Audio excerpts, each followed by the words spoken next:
Good afternoon. Welcome to our spring concert, Tualatin Valley Community Band.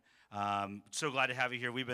This is one we've been actually working on for a really long time, so we're excited to have you here to share it. Today we're going to play music based on works of literature, which I think is something I have been very gently asked by the group to put together more themed concerts, which is not something I normally do. So it's something that I've been kind of having fun with, kind of experimenting with that. So this one is one I kind of had in mind for a couple of these pieces specifically. So I'm really happy to share. We're all happy to share this with you today. Before we get started, we want to thank everyone here at TUMC. Like we were, without a place to be, and so the way they took us in and gave us space and provided this wonderful place to rehearse and perform, and with the streaming and everything's just been so great. So thanks to Jeremy and everyone here at TMC for having us.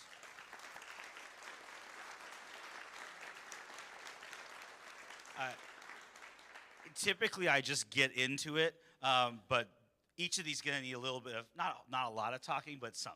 So the first one, as you can see, this first piece is, it's excerpts, kind of an arrangement of the first symphony for band by Johan De Meij, a Dutch composer, based on Lord of the Rings. Now this came out I believe in 1993. So this predates the movies by quite a bit.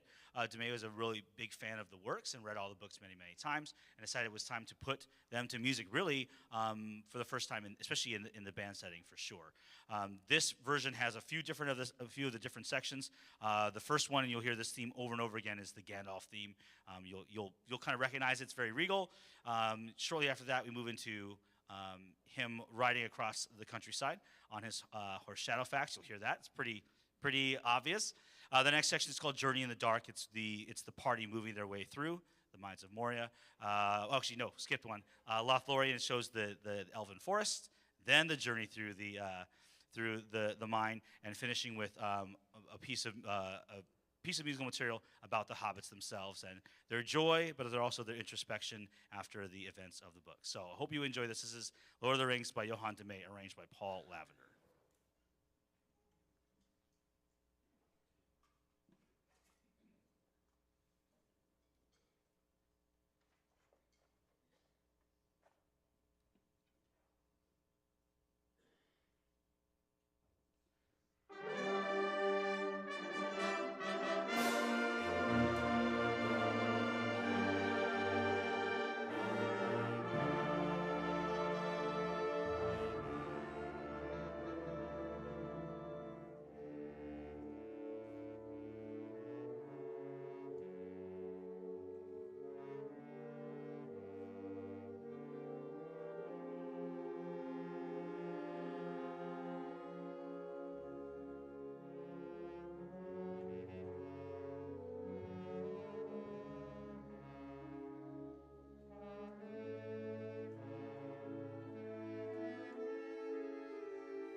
Okay.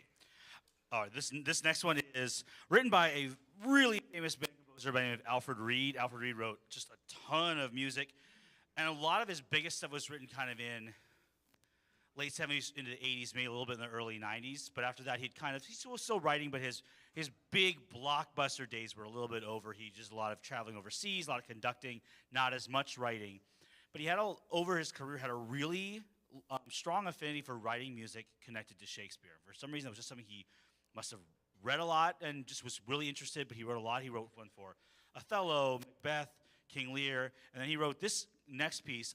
Actually, one of the last pieces he wrote. This was published in 2003. He passed in 2004. So this is Rosalind in the Forest of Arden. It's not specifically about any scene or moment from As You Like It.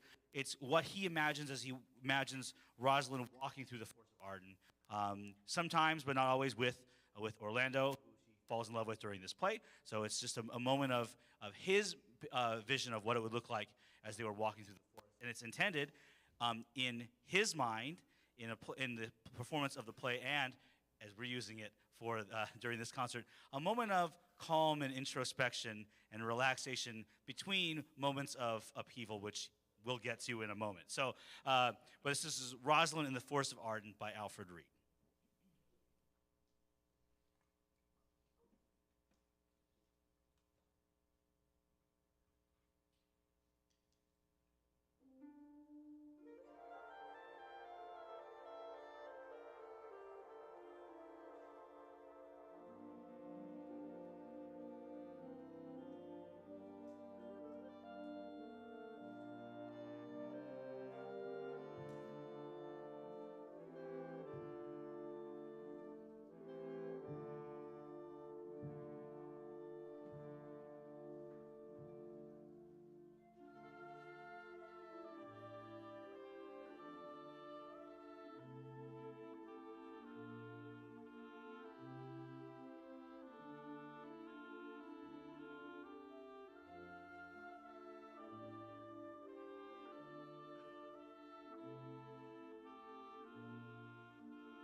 this section of talking is going to be a little bit longer for a few reasons.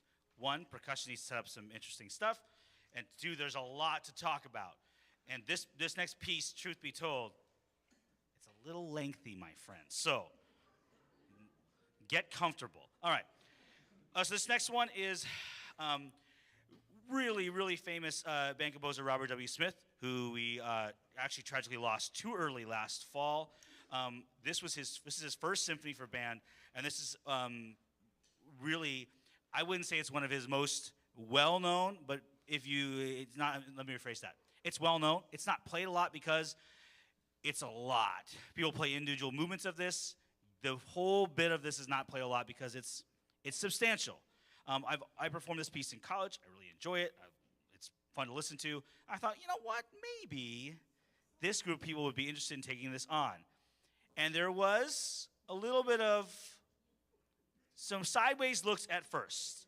But once we read it, there's a few things we realized. One, it's very complicated, very long, very involved, but it isn't, I would say, the most difficult thing we've played, note for note.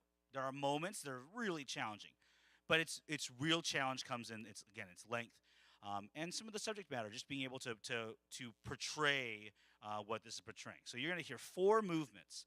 The first 2 are played attacca or lunga or connected together. So you'll hear a big unison note. You hear a lot of noise coming from back there, drums and stuff, and then you'll transition to a horn, so that signals the beginning of the second movement. So first movement is called the Inferno. It is Dante entering the beginnings of the underworld and beginnings of the afterlife and all the initially really nasty things that come with it.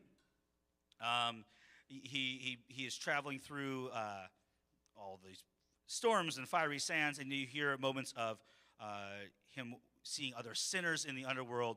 You hear them wailing and trudging a little bit. And then the final section features the sins of treacherous fraud, which you hear by a trumpet solo. And then you hear basically the movement and transitioning into the second movement, which is Purgatorio, which is then Dante's journey through all the limbo and all the other. He's through the terrace of the 7 deadly sins. I haven't read this piece of literature. I've investigated parts of it. It's a lot. My Italian is non-existent, so it's kind of challenging. But basically, he's going through Purgatorio. He's seeing the other souls that are in this area, lamenting and also showing their hope. You'll hear some chanting come from the group about the hope that comes after Purgatorio. That's the second movement. Third movement is called the Ascension. This is as Dante is accepted and begins his travel up into what is called the sphere of fire. He begins to find himself he attains a glimpse of the face of God, and he's amazing. He's amazed by how his journey has gone from where it has begun into this beautiful vision about he's being able to see. And then finally, the fourth movement is called Paradiso, as he ascends and he sees the beauty in front of him, the vision of the above. So this is it's a long journey. It's, again, get comfortable, but hopefully it's interesting enough for you. The time will just fly right by. Okay, so it does for us. I'll tell you that. So this is Robert W. Smith's The Divine Comedy. It's a shorter concert today, just because it's a lot to put together. So we're really excited to share this with you. This has been a labor of love for me, just a labor for some of the other people in this group. But it's been really a joy to put together. I will talk for a moment at the end, so I won't give my normal spiel. I'll do that after we play. But again, it's so grateful to have you here today, and I hope you enjoy this. We're really excited to present to you Robert W. Smith's The Divine Comedy.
Thanks for hanging in there with us. That was great. And it really just speaks to a couple of things, and I tell them this all the time, but really, I just continue to be amazed and overjoyed and just so pleased to be even associated with these wonderful musicians. So it's so much fun for me, and thank you for being here. Here comes the spiel, right? Our name, a couple important words in it. The last one is the most important because band, that's what we do. But the second most important word is community, and for you to be here and for us to have a home in the community in this church and to have people that really, some of you don't have any connection with us other than you like to hear music, and that's exactly what we're here for. So we just love being able to support the community. Thanks to people. Thanks, actually, the city of Tigard is one of our most generous benefactors. So we want to thank the city, but really, we are just so overjoyed to be here making music for you. This ends our indoor sequence starting Tuesday. We are in Cook Park until the last Tuesday in July, which is when we end our summer season. And if you are out here and you play music, if you are instrumentals, if you've done anything this year, we are open for all membership in the summer. So we just take anyone who wants to come, make music, have fun, be a part of our group. That's every Tuesday night from 7 to 9 in the wonderful Bishop Sheckler Gazebo in Cook Park. And if you want to just come listen to us play, we usually have a good amount of people who just come every Tuesday and like to listen to us play. So we're always willing to do that. But thank you so much for being here to support us. And we hope you enjoy the show and have a great summer.